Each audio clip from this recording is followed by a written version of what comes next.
it's interesting, but like I would just also like to illustrate how, you know, the use of natural alternatives, right, as a preventative keeps us further away from like an allopathic regimen of like, you know, pharmaceutically based, synthetically based substances that are essentially foreign to our systems, you know. It's all inorganic, you know. But consuming our herbs, taking our turmeric, you know, taking our fungi, you know, getting plenty of water, getting plenty of rest, you know, keeping our levels of stress down as much as possible is are essentially some of the ways that we avoid the hospital bed, you know. And there Mm-hmm. it's quite frankly just that simple, you know. When Yeah. I'm gonna save everybody $150,000. If you want me to save you $150,000, raise your hand right now. You know, if I can help save you $150,000 right now, please. All right. In medical school, right?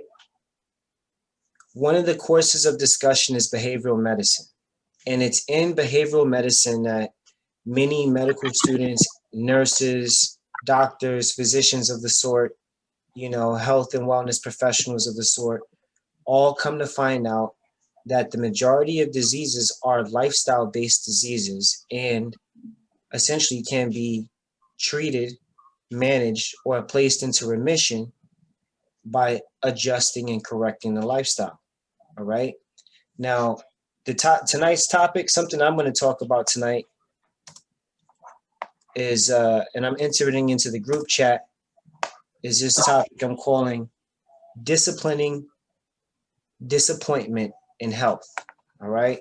This is not like, you know, I'm not going to make this a sermon or anything like that. I don't want anybody thinking, oh, like, you know, Prince Cell's about to start preaching up here. He about to get on his preacher soapbox, you know. But very briefly, I just want to just express this, you know, the importance of disciplining our disappointment, because disappointment has a huge impact on our mindset, right? Mm-hmm. The mindset of a healthy person is resilient. You know, Raphael once one time at the market said that when people eat resilient plants, they're resilient people, or something of the sort. I think it was like, you know, resilient plants, resilient people. You know, so you are what you eat. Absolutely, you know. But also along with that, the mindset to match, because things organically work together in nature, right? They complement each other, right? The water complements the ocean. Excuse me, the ocean complements the earth. Why? Because the earth gives the water boundaries, Mm-hmm. right?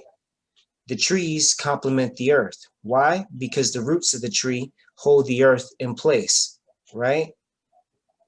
The root, the dry bark of a tree complements the kindle of a spark, which keeps us warm at night, right? And of course, like somewhere along the line, there are these minerals and these ores that are all refined through those extremely hot fires, and those become essential pure metals and alloys, right? So everything in nature complements and works together, right? One thing is balancing or controlling or generating another thing, all right? And so if we in our mindset don't have within the mindset or within our health concept disciplining our disappointment, then it only contributes to dis-ease. All right. A lack of disciplined disappointment leads to disease. All right. A lack of disciplined disappointment leads to disease. All right. So let me illustrate this. A woman or a man begins at the first of every year with their New Year's resolution. I'm going to do this. I'm going to lose 50 pounds this year. I'm going to squeeze myself into that fine dress, blah, blah, blah, blah, blah, you know. However, in creating that goal, they fail to create a plan of action, right? And because they fail to plan, they plan to fail. Interesting, right? If you plan to fail, if you fail to plan, you plan to fail. All right. Or as it was told to me and probably a lot of other people in the military, if you fail to plan, you are planning to fail. All right. And that is really just that simple. Okay. But again, placing into that mindset or into that regiment, disciplined disappointment, even when we fail, we discipline ourselves and say, okay, like I can be hard on myself, but let me identify what I did incorrectly, right? My Dr. Brown, the founder of the acupuncture massage college here in Miami, Florida, he once said, if at first you don't succeed, reevaluate success. Okay? If at first you don't succeed, reevaluate success. You might be thinking that you're going to succeed at one thing, but come to find out you accomplish another thing. The thing that I like to tell people is you need to make sure you're laughing at your failures, right? Laugh at your failures. Don't get mad at your failures. Laugh at them.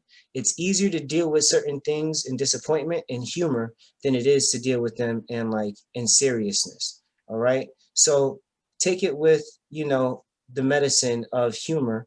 Find something to laugh about the situation, because if you allow stress in your mind to manifest, it will manifest in the body. Why?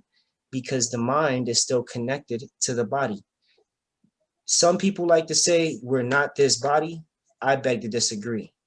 We are more than just this body. All right. The mind, the spirit, and the body are all connectively working together. Whether you believe in those that rhetoric or that language per se, we can't separate what we don't know, being that still being held within the realm of religion or faith, right? And that of science, which is the demystification of the unknown. All right. So with that being said, let's make sure that we understand that if we fail to include in our health regimens disciplined disappointment, disease will only continue to manifest. All right. So ways to discipline that disappointment. Again, number one, laugh at it. Number two, after you finish laughing at it, get informed. Okay. Get informed. If it's health wise, you need to educate yourself on what it is that you're trying to succeed. All right. What you're trying to accomplish. You need to get informed about that thing. If your thing is improving the health of your kidneys, if your thing is improving your circulation, if your thing is improving your immune system, if your thing is improving your allergies or decreasing your allergies, right? Or increasing your athletic performance, being able to have more energy to continue to do the things that you love with the people you love doing it with. This is what we're going to go ahead and be discussing tonight. So without any more being said, let's go ahead and open up the floor. If you've got a question, now's the time to raise the hand up by putting it in the group chat or in the message, and we'll go ahead and let's see about helping some people helping themselves.